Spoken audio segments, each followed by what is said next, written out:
What happens when a man who gave you everything gets treated like he's worth nothing? This is that story. It was a Tuesday morning in late October when Walter Haines carried the last of his boxes down the front steps of the house he had built with his own two hands. Not metaphorically built, literally built. He had poured the foundation himself back in 1987, mixed the concrete on a rented machine, laid every brick on the east wall with a neighbor named Roy who passed away sometime in the early 2000s. The house sat on a quiet street in Dayton, Ohio, with a maple tree out front that Walter had planted the year his wife Eleanor was pregnant with her first child, back when they still believed the world was an entirely generous place. Eleanor was gone now, for years since the funeral, and now Walter was gone too, in a different kind of way. He set the last box on the sidewalk and looked up at the house one more time. The maple tree had grown enormous. The roots had started lifting the front walkway slightly on the left side. He had been meaning to fix that. He supposed someone else would deal with it now. A curtain moved in the upstairs window, then went still. His son Derek had not come outside to say goodbye.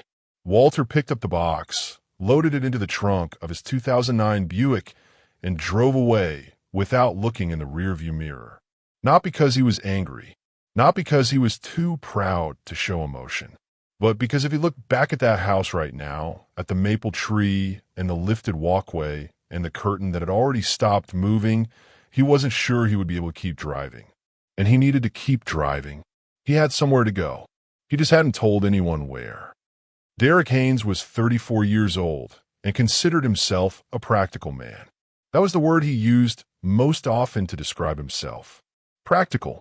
He said to his wife Priya the night before, when they'd sat at the kitchen table going over numbers. Practical, as in, the house was too valuable to share. Practical, as in, Walter was getting older and slowing down and taking up space in the guest room that could become a home office or maybe a nursery down the road. Practical, as in, there were retirement communities 40 minutes east that had activities and dining plans and nurses on call. It sounded like a perfectly reasonable plan when you said it with enough calm in your voice and enough spreadsheet logic in front of you. It sounded like something else entirely when you watched a 71-year-old man carry his whole life down 12 front porch steps alone. Priya had watched through the window but said nothing. She had her own complicated feelings about Walter. She had always found him a little hard to read, a little too quiet, a little too comfortable sitting with a cup of coffee on the back porch at dawn without his phone, without the news, without anything at all. It unnerved her in a way she couldn't fully explain. Stillness in a person can feel like judgment if you're not at peace with yourself. Derek had not watched. He had stayed in the bedroom with the door shut, telling himself it was the practical thing to do. Goodbyes drew things out. Goodbyes made everyone feel worse. This was a clean break.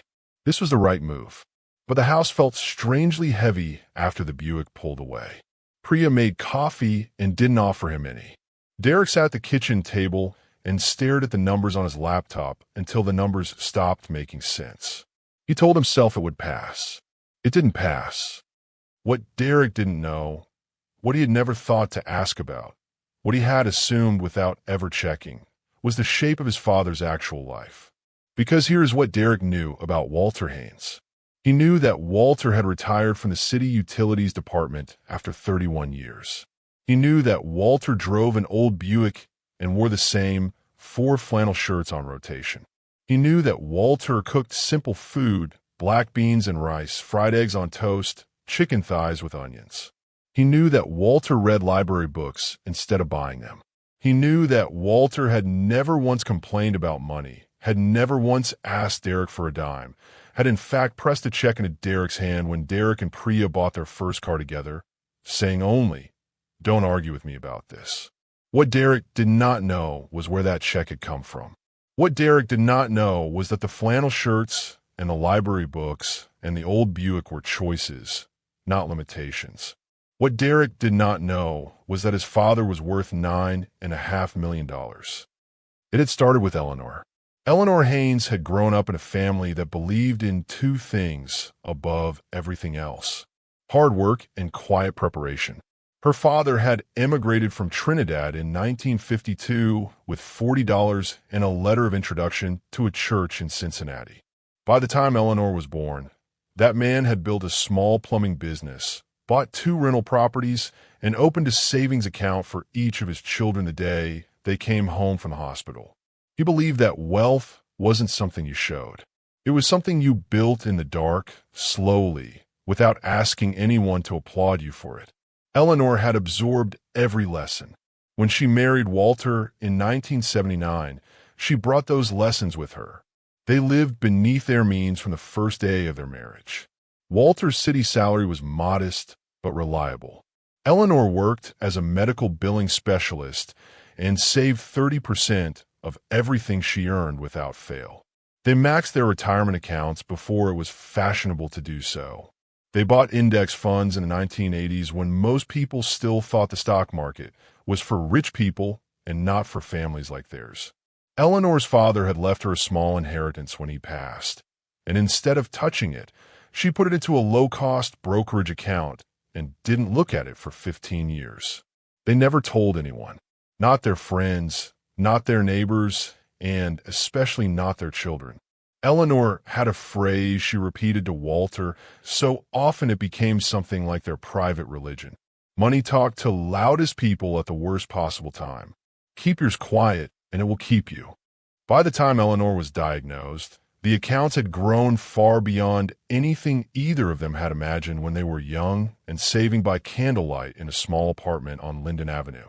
Walter had cried the day their combined net worth crossed $1 million. Eleanor had said, "Good. Now don't touch it." They had both laughed, and Walter had reached across the kitchen table and taken her hand. And that moment had been, in its quiet way, one of the great moments of his life. Eleanor passed 4 years ago. She left everything to Walter. The accounts, the rental property in Cincinnati she'd never sold, the certificates of deposit, everything. Walter had sat with the estate attorney for 2 hours and then gone home and sat on the back porch for a very long time. He hadn't changed anything about his life. He still drove the Buick, still wore the flannel shirts, still went to the library on Wednesday mornings and picked up 2 books at a time. He was not performing modesty. He simply had everything he needed and no desire for anything more. Money, to Walter, was not a destination. It was a shelter he had quietly built and never needed to show anyone. And so, when Derek sat him down at the kitchen table that Sunday evening 6 weeks ago and explained, with the careful tone of a man who had rehearsed his words, that the living situation wasn't working out, that Priya needed more space, that there was a very nice place called Meadowbrook Gardens 40 minutes east with a dining room and a fitness center and a nurse on call, Walter had listened to every word. He had not argued. He had not revealed anything. He had nodded, said, "I understand," and gone to bed. He had decisions to make, but he would make them on his own time. Walter drove to Columbus, not to Meadowbrook Gardens, not to any retirement community. He drove to a modest extended-stay hotel on the east side of Columbus, paid cash for 2 weeks, and spent those 2 weeks doing something he had not done in 30 years. Thinking. He thought about Eleanor. He thought about the house in Dayton and the maple tree and the 16 years he had spent raising Derek, who was not born to him but had come to him at age 4 through a foster placement that had started with a scheduled 6-month arrangement and turned into the rest of Walter and Eleanor's lives together. They had adopted Derek formally when he was 6. Walter remembered the day they signed the papers. Derek had been wearing a green sweater with a dinosaur on the front and had fallen asleep in the car on the way home, and Walter had carried him up the front steps of the house and tucked him into the bed they had already painted blue in anticipation of this exact moment. He thought about all the years between that day and the Sunday evening at the kitchen table. The baseball games, the homework, the arguments about curfew, the college tuition he and Eleanor had paid without blinking, the car he had given Derek for his 21st birthday, the wedding gift, the check when they bought their first car. All of it given quietly, all of it without expectation. That was how Eleanor had taught him to give. Not for credit, not for applause, just because that was what you did when you loved someone.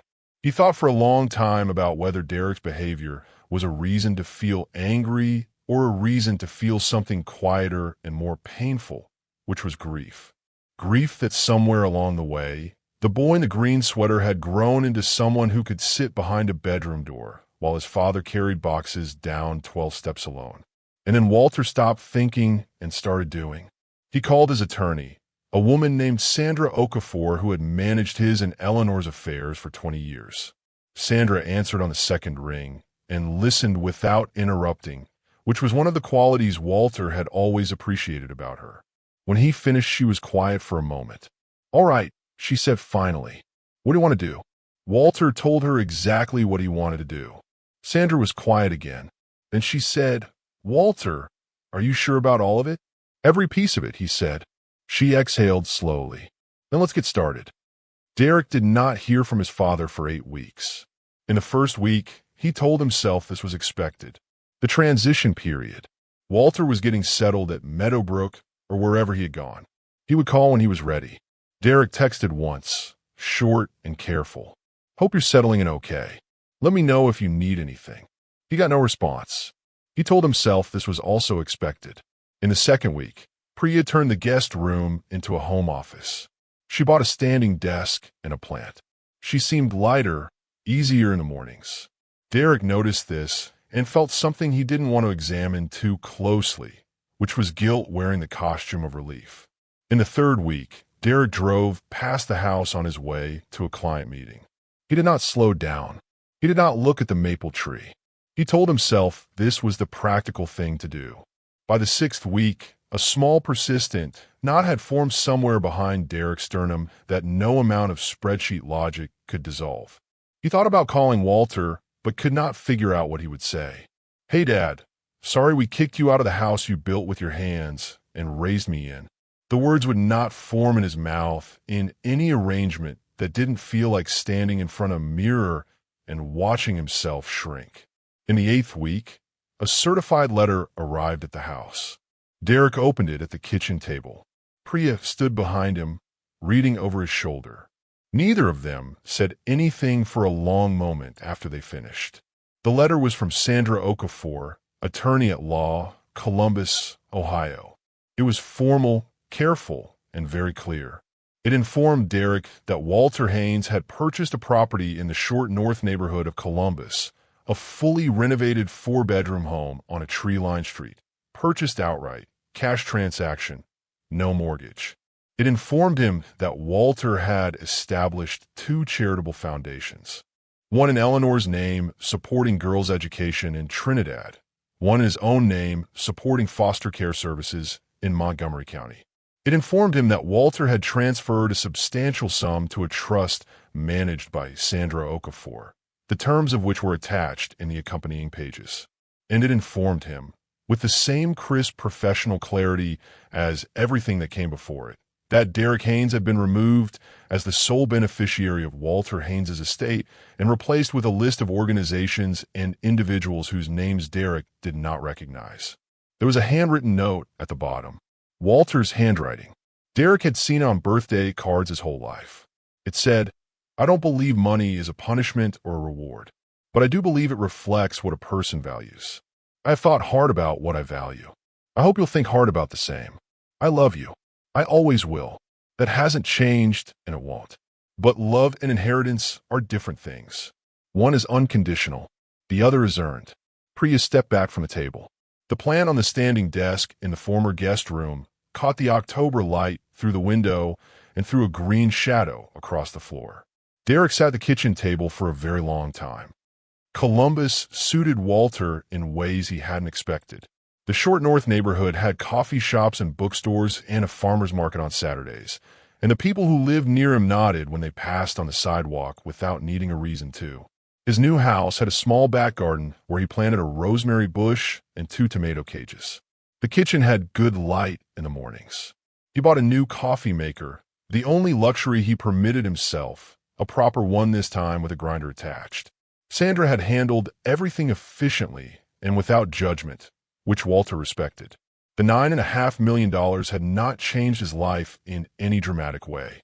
The house was comfortable but not extravagant. The foundations were already doing their work, a scholarship program in Port of Spain, new beds for a foster care facility in Dayton. Walter received updates in his email and read them over breakfast. This, he found, was more satisfying than anything money had ever purchased. He did not avoid Derek. He was not hiding. He had left both Sandra's number and his own new address in the certified letter, clearly printed, no ambiguity. If Derek wanted to call, he could call. If Derek wanted to drive to Columbus and knock on the door would open. Walter was not interested in punishment. Punishment required the other person to know what they had lost, and Walter was not in the business of dangling that information like a hook. The letter had been honest, nothing more. Here is who I am. Here is what I have decided. The rest belonged to Derek. What Walter was interested in was the rosemary bush, which was doing well, and the library 2 blocks away, which had a reading group on Thursday evenings that had welcomed him without ceremony into their circle of retired teachers and lifelong readers, and one surprisingly funny retired surgeon named Gerald who had opinions about every novel published since 1970. Walter found he had opinions too, opinions he had kept quietly inside himself for years, and releasing them in a warm room with good people on Thursday evenings felt, in the most unexpected way, like coming home to something he hadn't known he was missing. He was not sad. He wanted to be clear about that, at least to himself.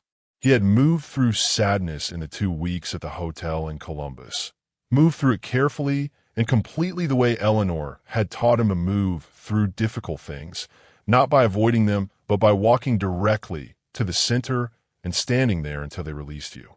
The sadness was real. The grief was real. Derek was his son in every way that mattered, green sweater and dinosaur and all, and no amount of practical reasoning could change that or make it hurt less. But Walter was also 71 years old and had watched Eleanor die with the particular courage of a woman who had lived exactly the life she chose, and that had taught him something permanent about time. He did not spend what was left of it waiting in a guest room for permission to matter. Derek showed up in Columbus on a Saturday morning in November, 6 weeks after the letter. He had not called ahead. He had driven the 2 hours alone, Priya staying behind, which told Walter something. Derek rang the doorbell and stood on the front steps with his hands in his coat pockets, looking like a man who had rehearsed every word on the drive and lost all of them the moment he arrived. Walter opened the door. They looked at each other for a moment. Derek's jaw was tight the way it had been since he was 14, and trying not to let anyone see that something had gotten to him. Walter stepped back. "Come in," he said. "I'll make coffee." The kitchen had good light, even in November. Walter made coffee with the new grinder, which was noisy and excellent, and set 2 cups on the table and sat down across from his son and waited. Derek wrapped his hands around the cup. He looked around the kitchen, at the rosemary through the window, at the stack of library books on the counter. Then he looked at Walter. "I didn't know," he said quietly. Walter nodded. "I know you didn't." Derek swallowed. "Why didn't you ever say anything?" Walter was quiet for a moment, turning his coffee cup slowly. "Your mother believed that money was a private thing. She believed that if you showed it, it started to become the reason people were around you. We didn't want that. We wanted to be around people, including our children, because of who we were, not because of what we had." Derek stared at the table. "And the house? You built it." "Yes. And you never said." Walter looked at him gently. "You never asked, Derek. That's the honest answer. But I want to be clear about something. What happened between us, that's not about the money. The money is the last thing it's about." Derek's throat moved. "Then what is it about?" Walter leaned forward slightly. "It's about what kind of person I raised you to be, and what kind of person I need to believe you still are underneath the practical reasoning and the spreadsheets. I know how easy it is to convince yourself that doing the hard thing is the same as doing the right thing. I know because I watched myself almost do it once a long time ago with someone who didn't deserve it. Your mother talked me back from that.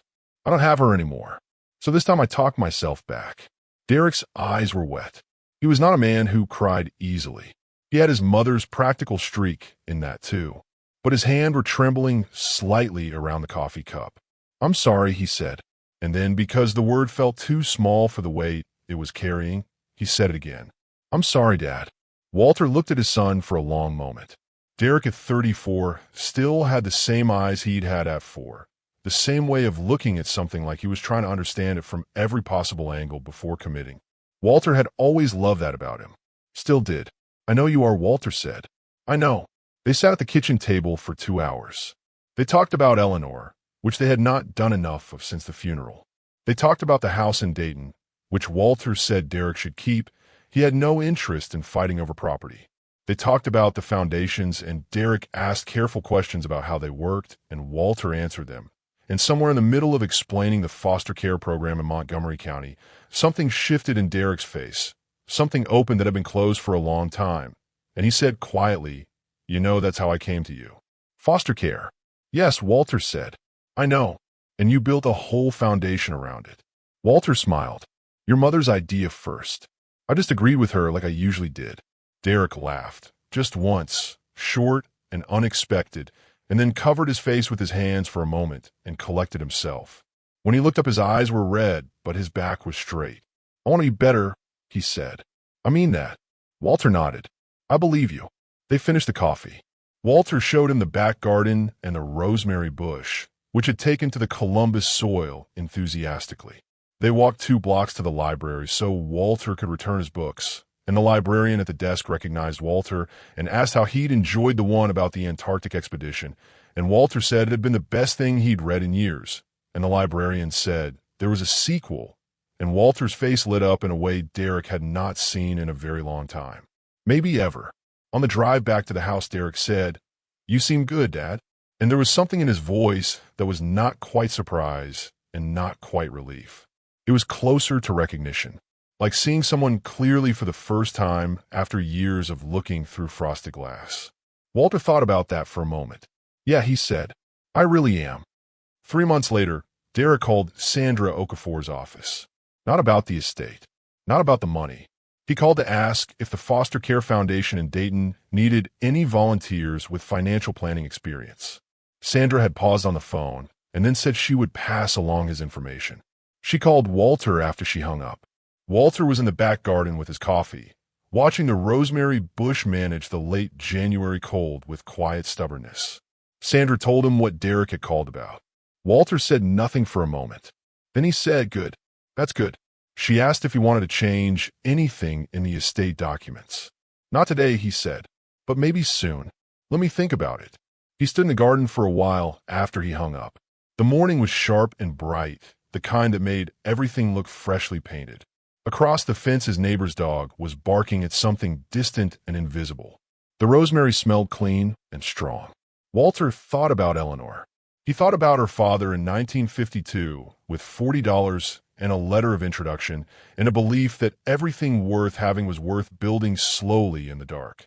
He thought about the maple tree in Dayton and the lifted walkway and the box he had loaded into the trunk of the Buick on a Tuesday morning in October. He thought about Derek's hands trembling around the coffee cup.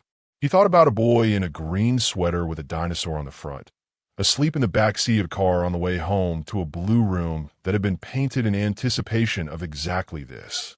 Of him. Some things you build with concrete and brick.